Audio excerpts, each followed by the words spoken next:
아니 그 비슷하네 발음. 76쪽 꿈틀 76쪽 펴세요.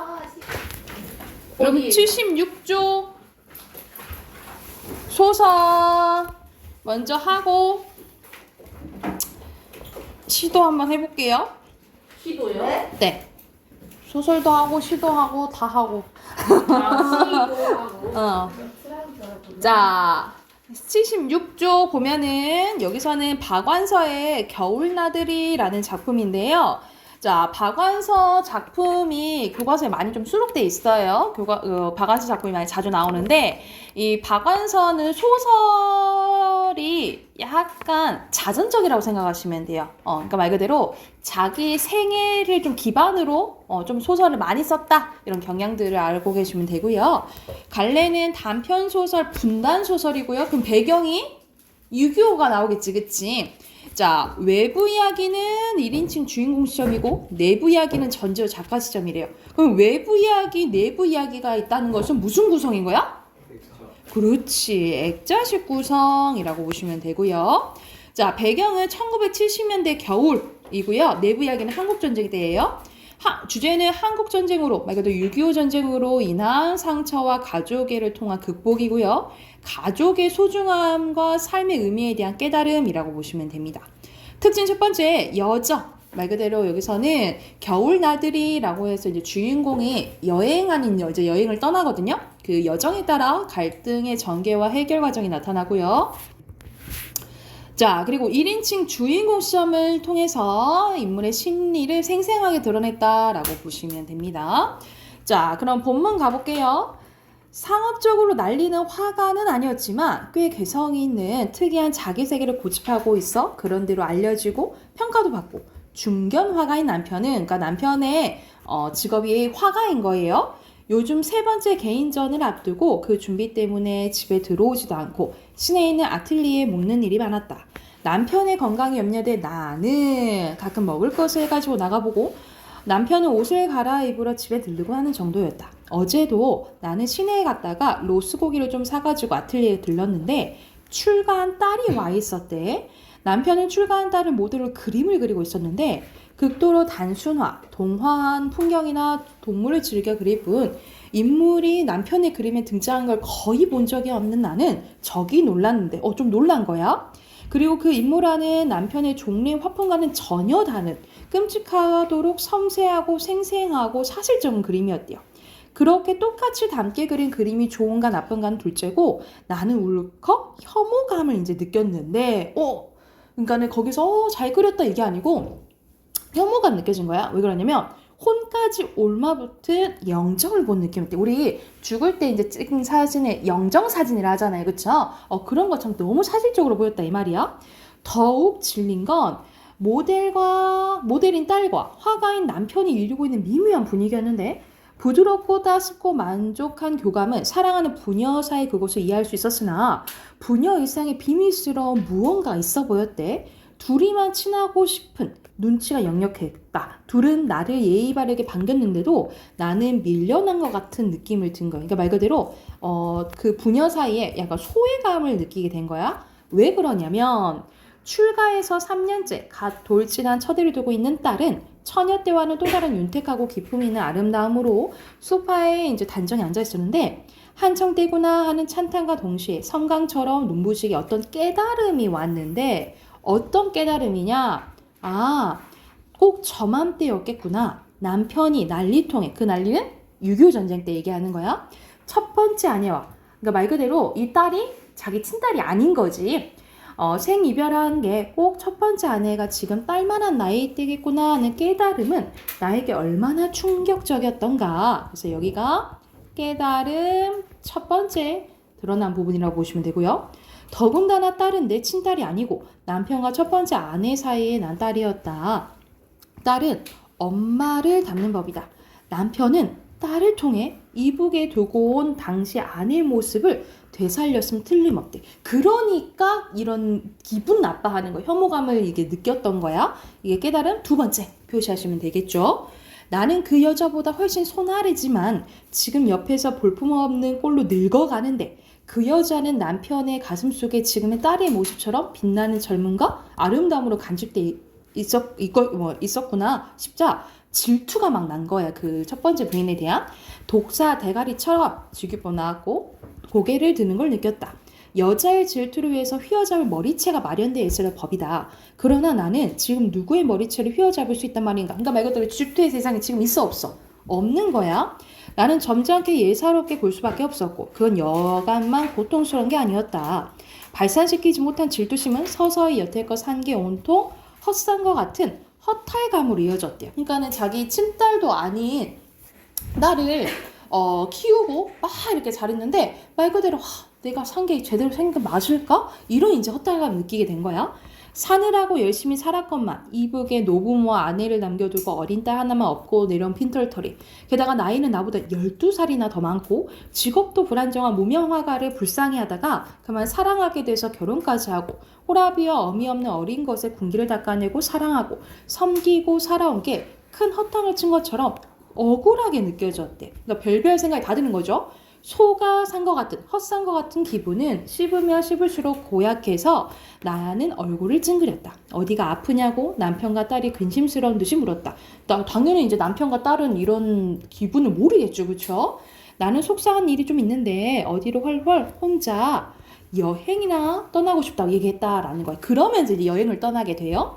하필 1개월에 혼자서 여행을? 남편이 놀라다 못해 신기했는데 요 며칠 혹독한 추위가 계속되고 있었다. 문득 아틀리에 창을 통해 해골 같은 가로수와 인적이 느긋한 얼어붙은 보도가 내려와 보였다. 나는 이런 을씨년스러운 도시의 겨울 풍경에 느닷없이 뭉클한 감동을 맛보았는데 그리고 그냥 투정처럼 해본 여행 소리가 비로소 현실감을 갖고 다가왔다.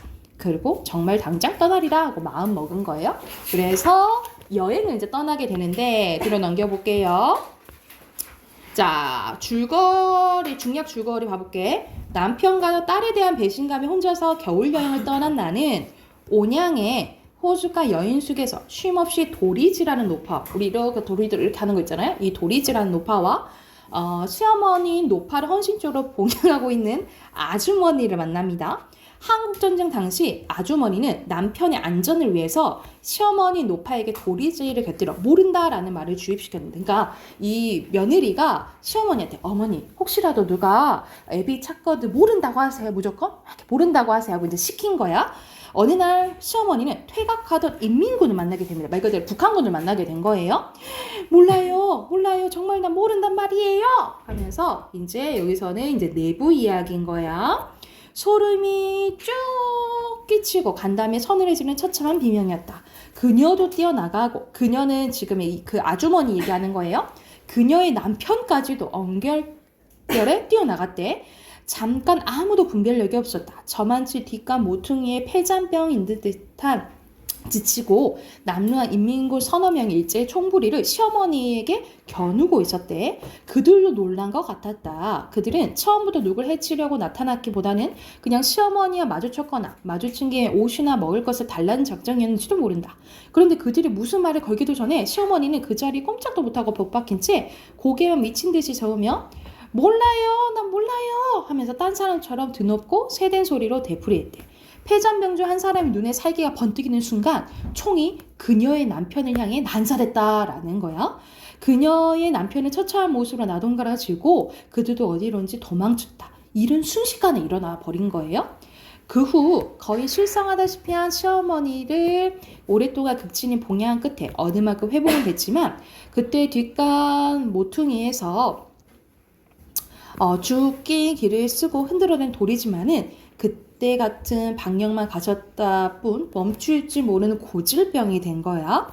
그래서 도리도리 할머니라는 이 동네 아주 명물이 됐다. 아주머니는 이런 이야기를 조금도 수다스럽지 않고 담담하고 고즈넉하게 했대. 이젠 고쳐드려야겠다는 생각보다 도와드려야겠다라는 생각뿐이에요. 도와드리다니요? 어떻게요? 당신 의미로는 못하실 일이고 얼마나 힘이 드셨겠어요. 삼시 잡수는 것만도 정성스럽게 잡수게 드리고 몸 편히 보살펴드리고 뭐 그런 거죠. 대사업을 완수하시고 돌아가신 날까지 그거야 못 드리겠어요. 이 대사업은 뭐야? 말 그대로 가족 지키려고 그 도리질하고 모르겠어요 그 얘기했다는 거잖아, 그치? 그래서 여기서 대사업은 가족을 지키고자 했던 이 시어머니의 의지, 사랑을 의미한다라고 보시면 돼요. 치매가 된 채 이제 치매까지 걸리신 거야. 허구나 도리질이나 해야 되는 걸 대사업이라고 하는 아주머니 농담에 웃으려다 말고 입을 다물었다. 아주머니의 태도가 조금도 농담 같지 않아서였다. 정말 대사업을 힘껏 보필하는 이의 사명감과 긍지로 아주머니의 얼굴이 은은히 빛나 보이기까지 했다. 나는 어쩌면 이 아주머니야말로 대사업을 하고 있는 게 아닌가라는 생각이 들면서 등골의 전율이 지나갔다. 그러니까는 이 이야기에 지금 감동을 받게 된 거야. 이 가족을 이제 지키고 사랑하는 이 모습에 감동을 받게 된 거예요. 알아들었는지 못 알아들었는지 노판 여전히 고개만 살래살래 흔들었대. 나에겐 그 도리질이 몰라요 몰라요가 아니라 며느라 태식이 녀석, 아들이면 태식이었는가 보지. 아무 일도 없어. 글쎄 아무 일도 없다니까. 우리가 무슨 죄가 많아서 그 녀석까지 무슨 일이 있겠니 하는 것처럼 보였다. 나는 불현듯 아직도 마주잡고 있는 고부의 손에 내 손을 포개보고 싶어졌다. 남남끼리면서 가장 친한 두 손. 대사업의 동업자끼리기도 한 이 두 손 사이에 맥락이 흐르는 그 무엇을 직접 내 손으로 맥짚어보고 느끼고 오래 기억하고 싶었대. 마치 이 세상 온갖 것 중 허망하지 않는 단 하나의 것을 다 볼 수 있는 처음이자 마지막 기회라고 되는 듯이 나는 감지덕지 그 일을 했대요. 거칠지만 포근한 두 손이 내 유약한 한 손을 경건하게 보탰다라는 거죠. 그러니까는 이 가족의 이러한 사랑, 이런 사랑과 이런 정신을 본받고 이제 기억하기 위해서 손을 올렸다라고 보시면 돼요. 본받고 기억하기 위해서. 할머니 안녕히 계세요. 노파는 고개만 살래살래 흔들었지만 나는 노파가 너는 결코 헛살지 않았어. 헛살지 않았고 말고 하는 것처럼 느껴졌대. 그래서 이 온양에 가서 이야기를 들으면서 위로와 격려를 받고 돌아오는 이야기라고 보시면 돼요. 그래서 여기서는 여행이라고 표현했지만 제목은 뭐예요? 겨울 나들이잖아, 그치? 그래서 나들이는 잠깐 갔다 오는 거잖아요, 그쵸? 그래서 이제 이런 헛헛함을 느끼긴 했지만 다시 한번 이제 가족의 사랑을 깨닫고 이게 중요하구나, 헛살지 않았구나 하고 깨닫고 돌아오는 이야기라고 생각하시면 될 것 같아요. 자, 그러면 앞으로 가서 문제 풀어야겠죠? 77쪽, 79쪽 풀게요.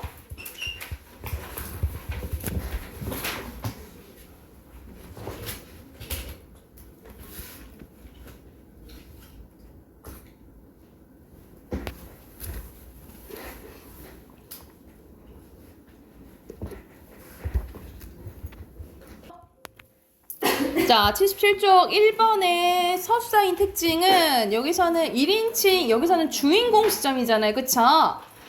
1번이고요. 자, 너무 허탈해서 뭐 간다 그랬어? 여행 간다고 했죠? 자, 3번에 적절하지 않은 것은 4번. 땡, 5. 땡. 3번. 옮지 않은 거예요. 땡. 2번이에요. 남편의 원래 화풍은 전쟁이만 아픔이 형상화했어. 원래 화풍이 뭐라고 했어요? 단순하고 동화한 풍경이랑 동물 그렸다 했잖아. 그치? 전혀 상관없죠. 4번에 알맞지 않은 것은 자, 왜 여행 가게 된 거야? 남편과 허탈해서. 허탈하고 이 배신감 때문에 간 거잖아요. 그쵸? 그러면 3번. 내가 다 얘기해줬는데. 그거 1번. 그래, 1번이고요.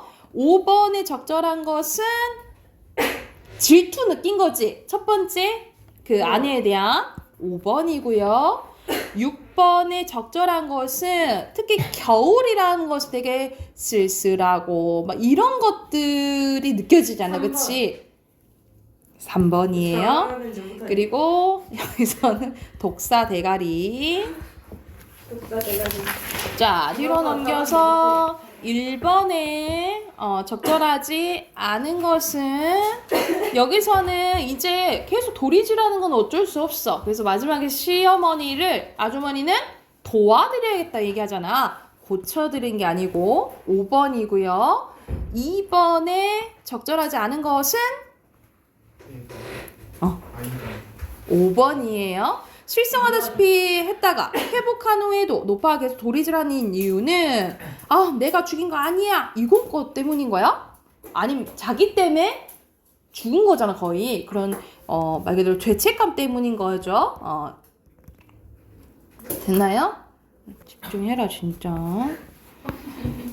그리고 3번에 적절한 것은 선생님 여기 5번. 감동받았다 했잖아. 5번이고요.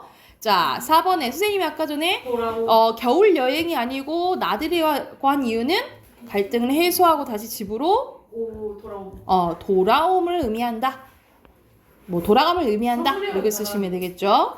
5번입니다. 5번에서 여기서는 여로형 소설이라고 나와 있는데 알맞지 않은 것인데 이제 사실 여기는 장소와 관련된 거는 크게 중요한 건 아니잖아요. 그치? 말 그대로 가서 이야기 듣고 깨달고 온 과정이 중요한 4번. 거죠.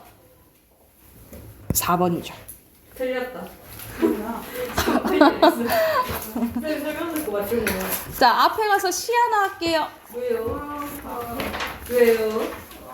왜 힘든 길을? 힘든 길 아니에요. 아니 간단한 거야. 18쪽 할 차례죠. 왜 윤동주 아닌데? 몇 쪽이야? 18쪽이요. 아니요. 18쪽 했나요? 윤동주 끝났어? 진짜 잘못 봤다. 6 할 차례죠. 22쪽. 22쪽. 자, 22쪽 보면은 백석의 선우사라는 작품인데 우리가 배경도 알아야 되고 그리고 작가의 시인의 스타일도 이제 알아야 되겠죠. 그쵸? 여러분 윤동주 앞에서 시 많이 했잖아. 윤동주는 어떤 시 많이 썼다 했지? 성찰. 오케이, 성찰 이런 시 많이 썼다 했죠. 백석도 일제강점기 때 사람이에요. 근데 백석은 어떤 시를 이제 많이 썼냐면 우리가 일제강점기면 사실 우리 조선에서 살기 어렵잖아, 그치? 그래서 일본으로 아예 간 사람도 있었고 뭐 중국 쪽으로 간 사람도 있었고 뭐 러시아 쪽으로 간 사람도 있었고 이렇게 막 가족들이 뿔뿔이 막 흩어졌단 말이죠. 그래서 가족 공동체가 해체된 거에 대해서 다시 한번 합쳐졌으면 좋겠다. 이런 이제 좀 가족적인 거, 공동체적인 약간 시를 많이 쓴 사람이라고 생각하시면 될 것 같아요. 자, 제목이 선우사인데 선은 여기서는 반찬선자고요. 우는 친구 우자. 그래서 반찬 친구 노래하는 네? 거거든요. 반찬이 나오는 반찬 친구들. 봐볼게. 첫 번째 한번 보면 낡은 나조반에 흰밥도 가자미도 나도 나와 앉아서 쓸쓸한 저녁을 맞는데요. 여기서 나, 시적, 화자 직접적으로 나와 있고요. 쓸쓸한 저녁을 만들. 그래서 지금 화자의 처지는 어떤 거야? 말 그대로? 쓸쓸한 거야. 근데 흰밥이랑 가자미랑 같이 나와 앉아서 맞는다라고 표현했네. 전체적으로 의인법이고요. 이 흰밥과 가자미는 나랑 이제 비슷한 애들이라고 생각하면 돼. 그래서 화자가 약간의 비슷함을 느끼는, 동료의식을 느끼는 소재라고 보시면 됩니다. 그래서 흰밥과 가자미와 나는 그래서 합쳐서 우리들이라고 표현해요. 그래서 같은 물이라는 것을 드러냅니다. 그 무슨 이야기라도 다 할 것 같아. 말 그대로 터놓고 다 이야기할 정도로 엄청 친하다라는 거야. 우리들은 서로, 그래서 직접적으로 나오죠. 믿었고 정답고 그리고 서로 좋구나 라고 나오는 거야. 뭐뭐 하는구나 라는 것은 감탄형음이잖아. 그치? 그러면 무슨 법이에요? 그렇지. 영탄법 쓰였어요. 계속 우리들이라고 나오네. 그치? 우리들은 맑은 물 및 해정한 깨끗하고 맑은 모래톱에서 하고 긴 나를 모래알마 헤이며 잔뼈가 굵은 탓이래. 우리는 엄청 깨끗한 곳에서 자라왔다라는 거야. 그래서 잔뼈가 굵다라는 것은 우리 어느 한 부분에서 막 이제 오래 있다 보면은 보통 베테랑이라고 하잖아요. 그쵸? 그럴 때 이제 좀 잔뼈가 굵었다 이렇게 얘기를 해요.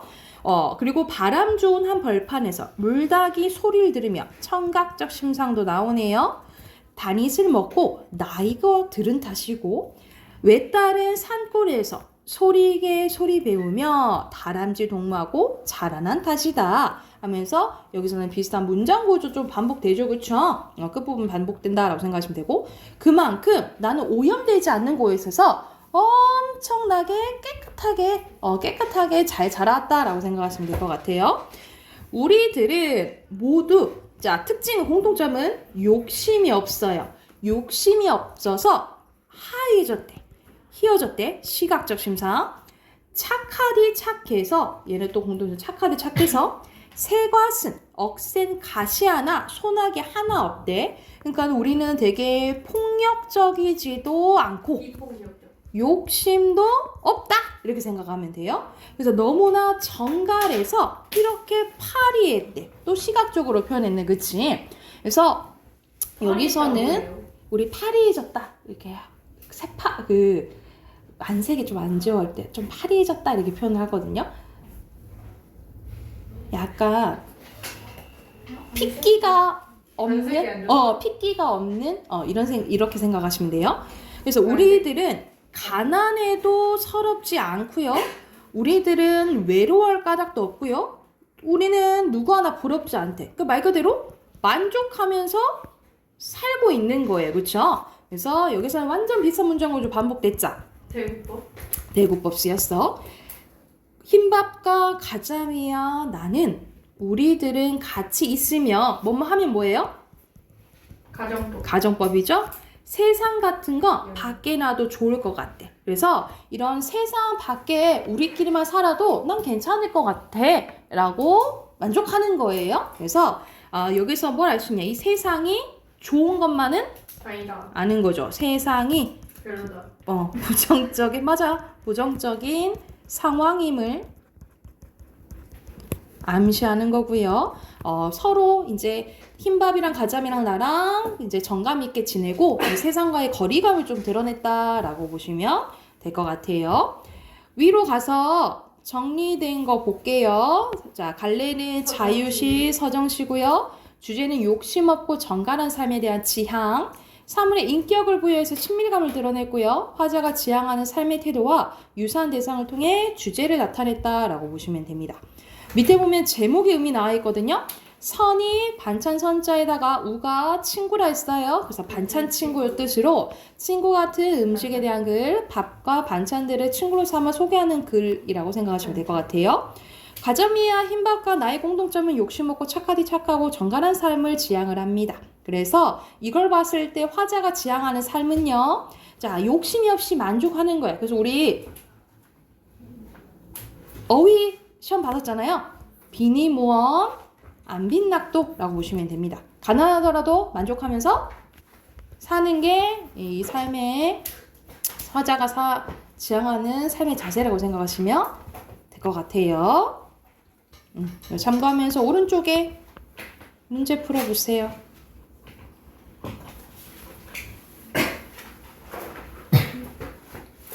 몸이 안 좋은 것 같아요.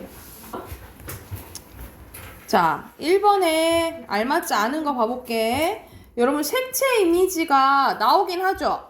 휘어졌다, 파리했다, 시각적 이미지는 나온다 했잖아. 그치? 근데 이게 상반되지는 않아요. 상반되진 않아. 3번이고요.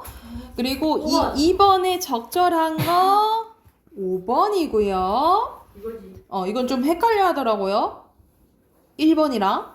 그리고 3번에 3번. 적절하지 않은 것은 잘 찍었다. 여기서는 화자의 뭐 약간 생각, 내적 지향을 알 수 있다라는 건데 첫 번째 거 보면 쓸쓸한 저녁을 통해서 세상에서 벗어날 수 없다는 화자의 절망적 인식을 알 수 있냐? 세상 같은 거 벗어나도 좋다 했잖아. 그치? 세상에서 나 여기서 벗어날 수 없나? 라는 것에 대한 절망적 인식 알 수 없어요. 1번이에요. 왜냐면 지금 만족한다 그랬잖아. 그쵸? 그리고 4번 가볼게요. 4번에 적절하지 않은 것은 3번. 나 4번 했는데 2번. 다시 3번, 4번. 3번. 3번인데 자, 욕심이 없는 거는 되겠다. 가난해서 욕심이 없는 거야? 아니요, 그냥 욕심이 없는. 그래, 그냥 욕심이 착해서. 없는 거야. 그렇지. 착하게. 3번이고요. 5번에 이건 언뜻 보면 안 돼. 잘 봐야 돼. 언뜻 봤는데 5번. 5번. 2번이죠. 정갈한 건 맞아. 너 윤기 넘쳐? 막 아까 파리하고 막 그런다 했잖아, 그치? 그리고 6번의 순서대로 나 흰밥. 흰밥 60. 욕심입니다. 집 갑시다. 비문학 꺼내세요.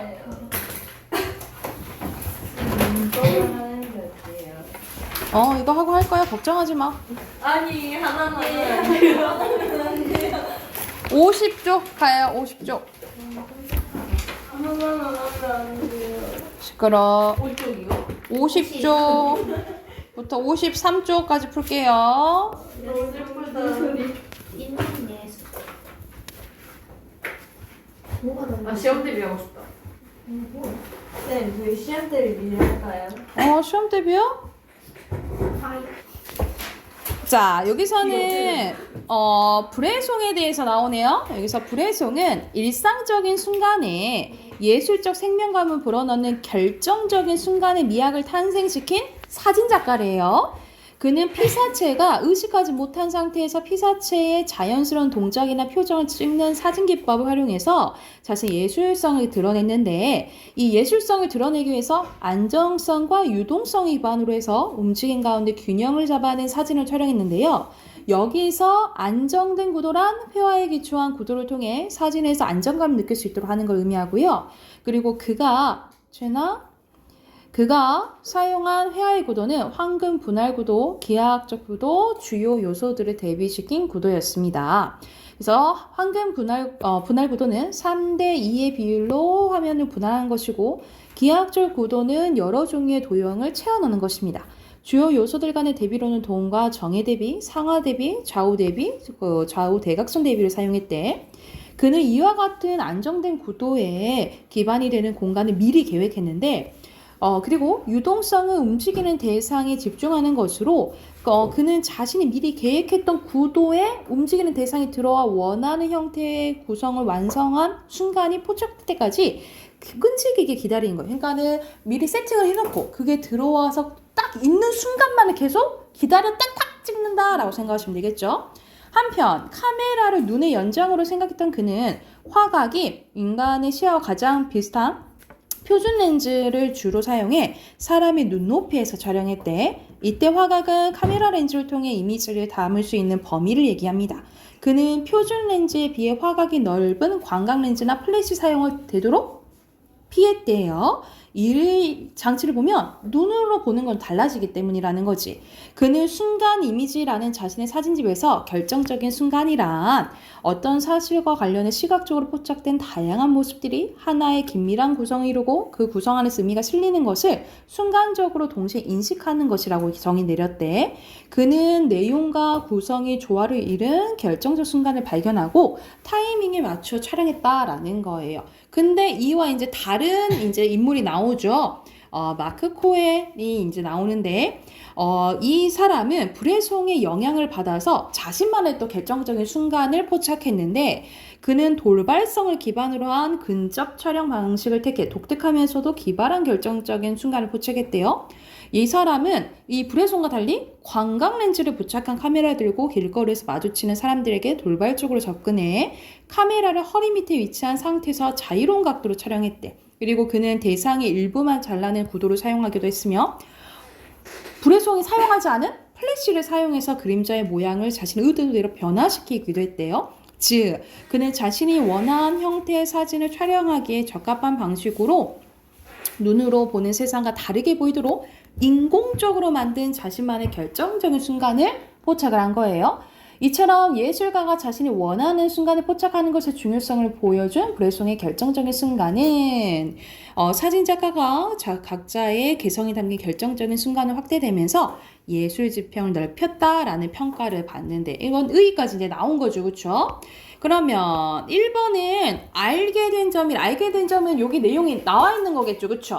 그리고 알고 싶은 내용은 여기 나와 있지 않는 거 말하는 거잖아요. 그치? 알맞지 않은 것은 4번. 4번. 여기서 마크 코엔이 사용한 렌즈는